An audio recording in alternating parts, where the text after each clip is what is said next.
fourth part of In Cold Blood, I'm going to be focusing on two main aspects for this reaction video. One being Truman Capote himself in the context of the movie Capote and in the context of his writing, and the other aspect being Perry, both in the context of the literature and in the movie.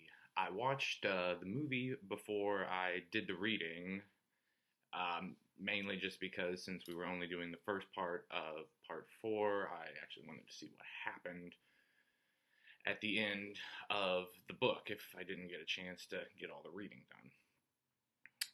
done. What I find most interesting, especially about the movie, is how narcissistic Truman Capote as a person was. It was quite shocking and very evident from almost the first moment when you see him at the party being the life of the party. And then as he interacts with Dick and Perry, mainly Perry, throughout the movie, it's almost like Capote uses Perry as a means to an end. He seems to befriend him, but then at times is only using him for his own benefit because he wants to write this book. You know, he feels it needs to be told.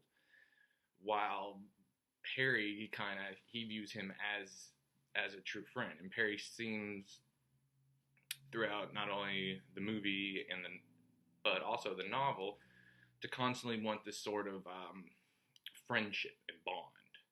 You know, whether it be with his sister growing up, he had that, and then he had with Dick when they got out and everything, and then with Capote.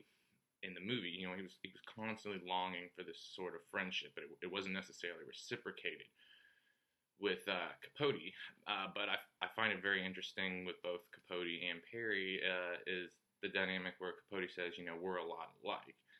And so my first question for this reaction video is, given Truman Capote's grandiose narcissism that he exhibits, can it be argued that he himself either is a psychopath or has the characteristics of one, but instead chose to be a novelist instead?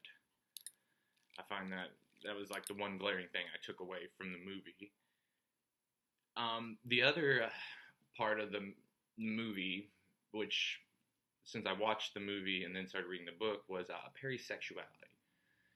And it didn't really dawn on me until watching the movie that, he may be gay.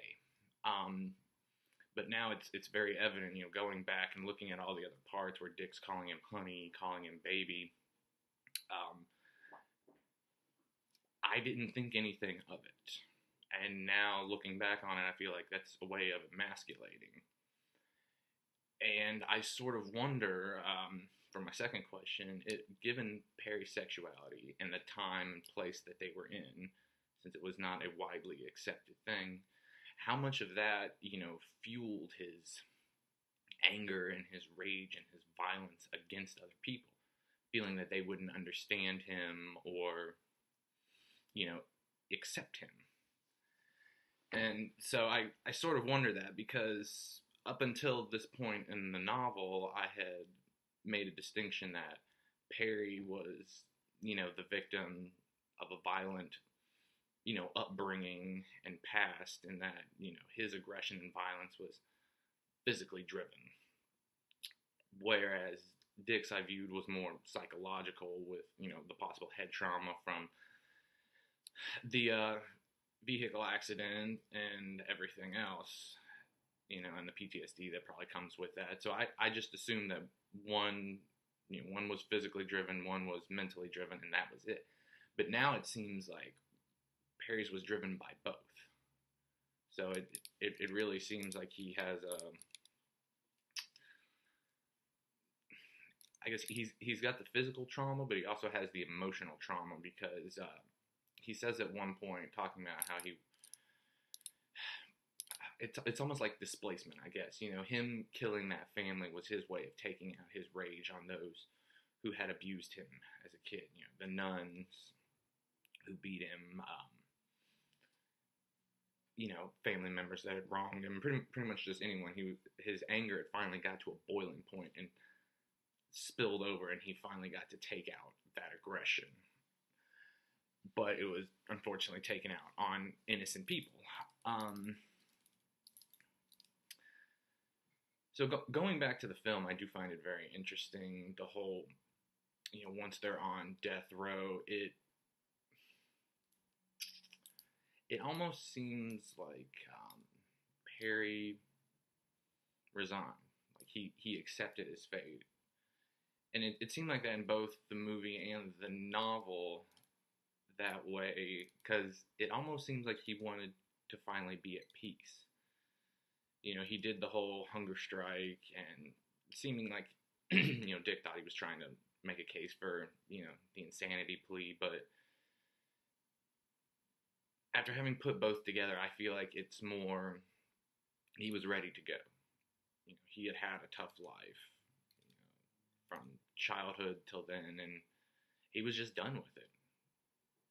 He felt like there was nothing in this world for him, and he had nothing to offer it, and that he was ready to go. So my third question is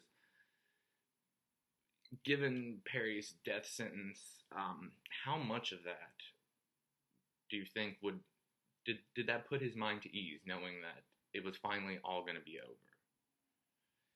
And that given, the novel and the movie, that, even though he's dead, his name will still live on. People will still be talking about him, in 2018. So I wonder, given his mental state, that, was he ready to go? And given that, too, was him killing those people not only displacement, but putting maybe what he thought was putting other people out of their misery?